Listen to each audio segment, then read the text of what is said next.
Hello বন্ধুরা, তোমরা সবাই কেমন আছো? আশা করি ভালো আছো আর আমিও খুব ভালো আছি। তো এগুলো দেখতেই পাচ্ছো লোটে মাছ।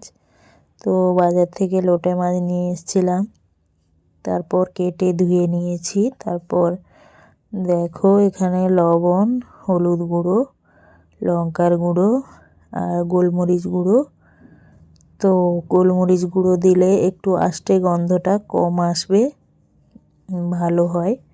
তো ভালো করে মিক্স করে নিয়েছি। তারপরে এখানে দেখো জিরে, তেজপাতা আর শুকনো লঙ্কা ফোড়ন দিয়ে দিয়েছি। আজকে একটু বাটা মশলায় রান্না করব।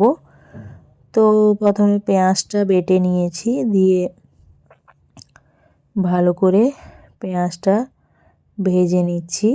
আর এখানে ধনে গুঁড়ো, জিরের গুঁড়ো আর হলুদ গুঁড়ো, লঙ্কার গুঁড়ো, আর দেখো এটা হচ্ছে টমেটো আর আদা পেস্ট দিয়ে ভালো করে আমি কষিয়ে নিচ্ছি মশলাটা।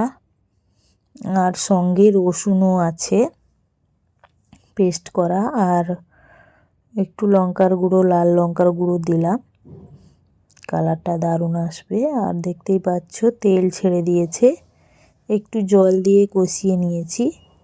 আর দেখো মাছগুলো দিয়ে অনবরত নাড়তে হবে। প্রথম নাড়াচাড়া করে নিতে হবে, না হলে কিন্তু ভাঙার চান্স থাকে। তো ছোট ছোট করে কাটবে, তাহলে কিন্তু ভাঙার চান্সটা কম থাকে। আর দেখো এখান থেকে কিন্তু অনেকটা জল বেরোবে। তো আমি এখন আবারও নাড়াচাড়া করে নিচ্ছি। তো দেখতেই পাচ্ছ। আর এই মাছটা কারা কারা খেতে ভালোবাসো অবশ্যই কমেন্ট করে জানাবে। আমার তো দারুণ লাগে খেতে এই মাছটা, মানে এই একটা তরকারি দিয়েই খাওয়া হয়ে যাবে, আর কিছু দরকার নেই। তো তোমাদের কাদের কাদের ভালো লাগে কমেন্ট করে জানাবে। আর ঢাকনা দিয়ে রেখে দিলাম। আর এক পাশে আমি শাক তরকারি রান্না করছি। এটা হচ্ছে পিড়িং শাক, আলু বেগুন দিয়ে আর চিংড়ি মাছ দিয়ে। একটু শাকের মধ্যে সর্ষে বাটা দিয়েছি। তো দেখো অনেকটা জল বেরিয়েছে।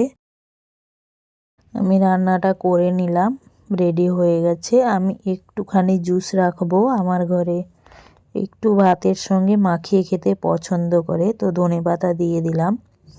আর দেখো এখানে রেডি হয়ে গেছে। তো তোমাদের কেমন লাগলো কমেন্টে অবশ্যই জানাবে। আর সবাই ভালো থাকবে, সুস্থ থাকবে, আর সবাই সবার পাশে থাকবে। এইটুকুই, সবাইকে টাটা।